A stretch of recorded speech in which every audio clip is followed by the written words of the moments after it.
I'm going to talk a little bit about the church and a couple of popes.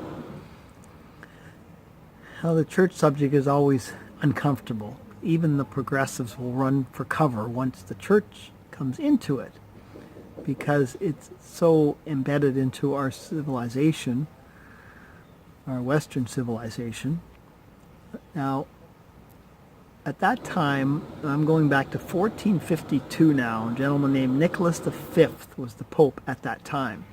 Now, there was only one church. In 1493, the second Pope I'm going to talk about, there actually was only one church then as well, too. So all of the other churches that we have today came from that one church. So the Pope was speaking for all of the churches at that point. So Nicholas V, in 1452, he did what they call an intercetera bull. These are like rulings that come from the Vatican. And this is one that all the popes have always refused to rescind or nullify, this particular one. But in 1452, it's called the Doctrine of Discovery, this particular intercetera bull. I call it declaring war on the world. They basically did declare war on the world.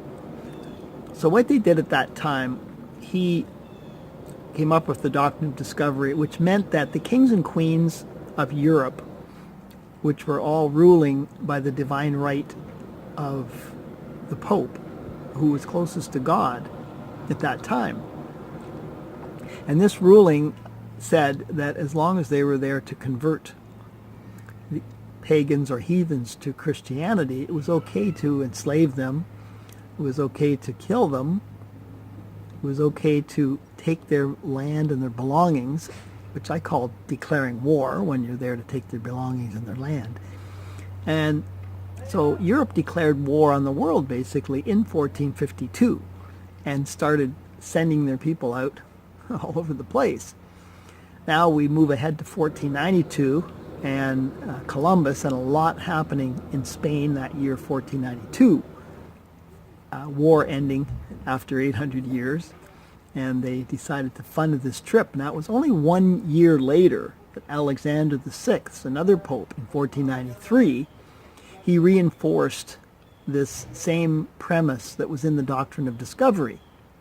He did that because kings and queens were asking him for a ruling on this. He split up the land between Spain and Portugal using a crude map. They split the land between them. And he reinforced this idea that as long as they were there to convert the people, it was okay to take their land and belongings, enslave them, subjugate them, and kill them, if necessary, called the Doctrine of Discovery.